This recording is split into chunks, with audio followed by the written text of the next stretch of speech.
welcome back to AI TV, still coming to you from the AI Expo Africa 7th edition. Now, it's not just South Africans who are attending this gathering here in Sandton, Johannesburg. There are various people from all over the world, including the rest of the African continent, but even further, right?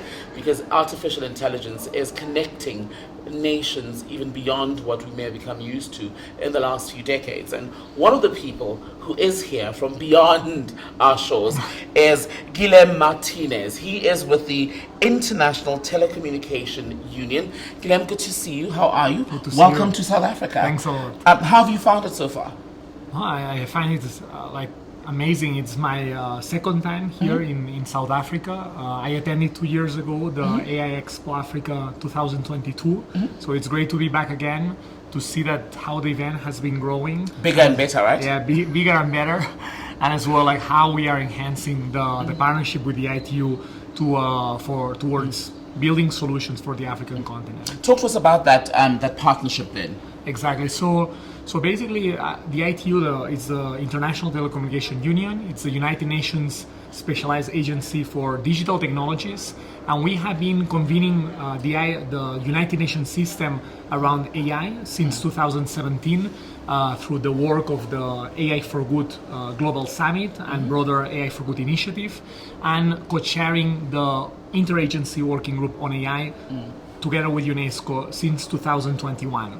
So we launched the AI4Good in 2017 under the premise that we had at that time 13 years to achieve the SDGs. Now it's only 6 years to achieve the SDGs, and knowing as well that AI can enable many of those targets and goals of each of the SDGs. Actually, 70% of the SDGs can be enabled by digital technologies, including AI. So we really created this global initiative to identify practical solutions using AI, scale those solutions for global impact, and accelerate progress towards the Sustainable Development Goals. And Sustainable Development Goals, yes, ultimately, in an ideal world, all of this will be achieved by 2030. How well have we done within the context of why we're here today?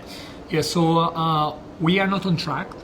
So now we are not talking about achieving the SDGs, we need to rescue the SDGs, because we currently have only 20% of the SDGs which are on track, but AI holds great promise to support in many of them, like in the fight against climate change, to achieve energy efficiency of machine learning models, for example, in disaster management, like achieving more sustainable agricultural practices. So all those use cases are there, and what we have seen in the past years is how the ITU has been playing a very important role in the standardization part of AI technologies to ensure that AI technologies can be scalable and they can be applied in different contexts for sustainable development, either in agriculture, in healthcare, or in disaster management, or in any other application. I want us to talk about where we need to do better, but let's talk about the 20% where you say there has been, shall we say, satisfactory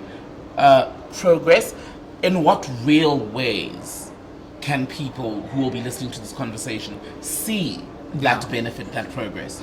Exactly. So I think what it has changed from when we started and now is that we have moved from PowerPoint and some nice ideas to actual real-world, life-changing impact solutions.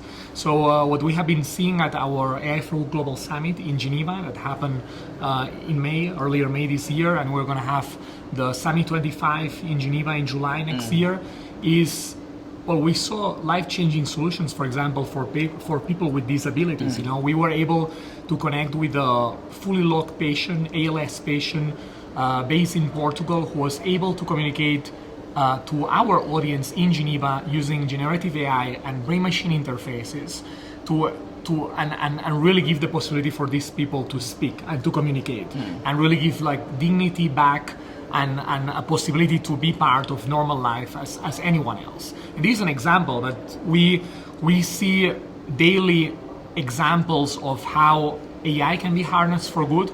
And just now we just finished our AI4Good Innovation Factory Africa pitching session, and one startup from South Africa was awarded and it's basically looking into AI diagnosis for the healthcare system. Like to ensure that we have like more. We ensure that in remote populations or in underserved communities, even if you don't have a doctor, you can use AI tools to have like this last mile delivery of healthcare attention. And that's so important, isn't it, Guillem? Tailor-making interventions for a particular country, a particular community, if you can get to that level. Exactly, that's very important. And what we think is that local solutions for local challenges, that's why we are here as well. The African community, South Africa and beyond, everyone has its own data, its own culture, languages, and so on and so forth. So we need to ensure that the AI applications that we're building are fit for purpose for the different communities they are serving to. So that's the meaning as well behind the AI4Good movement. So we've spoken about what works. Where are the most glaring gaps at the moment? So there are many gaps. I mean, and to address these gaps, we launched the AI4Good Impact Initiative to ensure that all AI4Good activities are scalable across all regions in the world and all sectors in the world. So basically, and these those were the conclusions that were achieved in our AI governance report that followed the 29th AI4Good Governance Day. That it's the first one convened in the UN system by the ITU. And some of the conclusions that this report was pointing at were that we need capacity building. So that's one of the first aspects that we're working on, including tackling the digital AI skills divide. So Right. this is one of the aspects. The prominent role of a standardization to move from high-level principles to a standardization, high-level principles to implementation of those high-level regulations, and finally as well, the need to enable universal connectivity as the baseline for any AI revolution in any country and for any society to be able to grasp the benefits of artificial intelligence. Earlier you spoke of rescuing the SDGs. Yeah. Is that doable by 2030? So we hope so, and that's why we are here.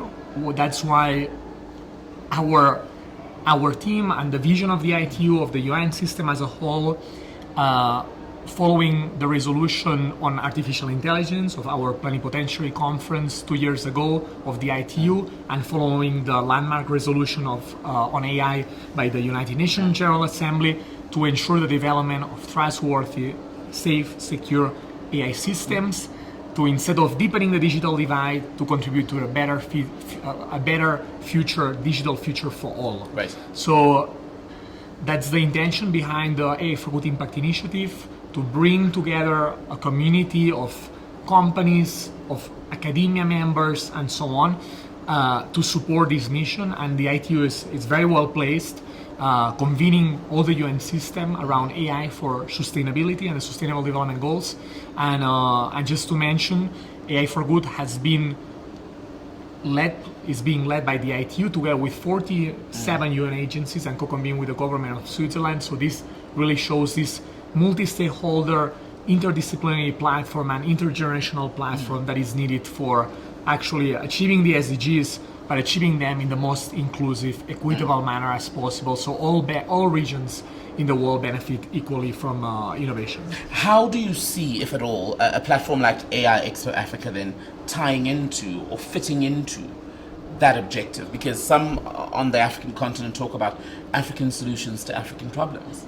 Yeah, so I think like AI Expo Africa has been instrumental in giving all the African community a window to the world to showcase their solutions to their problems and to build collaborations globally. So that's why, as you were saying, this is not just a South African event or like an African event, but it's bringing international actors in play, and here ITU can play and wants to play even a more prominent role in the future, to really ensure that this impact happens in Africa, and these solutions that are being developed by African entrepreneurs are scaled up, and they can make like big impact across the whole continent. And when you cast your eyes ahead then into the future, what do you see in terms of the conversation around AI, the African continent, and the rest of the globe? Yeah, so I think what is very important is to work on a few aspects that they are not new aspects, and I think one is like talent development, one of them, as well in the African continent. That's why we launched our AI Skills Coalition following the call of the United Nations Secretary General on tackling the global AI digital skills divide. So we launched this platform to ensure that everyone is trained on AI, everyone like from beginners to high skill IT professionals, that all of them have like a baseline or more advanced knowledge on AI. So that's one of the aspects, but as well, like in terms of data, in terms of governance, in terms of like different frameworks and standards to ensure that the African continent needs to participate, and African countries need to participate in all these different initiatives. And ITU, through these programs such as the Innovation Factory for startups, the Robotics for Good Youth Challenge for students under 18 years old, the Young AI Leaders Community from between 18 to 30 years old, and the Machine Learning Infrastructure Challenges from university students, and actually 80% of the participants are coming from African countries, bridging the standardization gap program to ensure that developing countries as well participate in the standardization process. So all of these are initiatives in which we want to ensure that all voices are heard, because since this is a consensus-based process, if you ensure that all the voices are around the table, then you ensure like positive outcomes like for all countries in the world. Guillem, it's fantastic to speak to you. Thank you so much for your time. Thank you very much for having us. All having the way us. from Switzerland, Guillem Martínez, who's with the International Telecommunications Union. Look them up and see the work that they are doing within artificial intelligence within the broader conversation, and one of the many people that we will continue to talk to here at AI Expo Africa.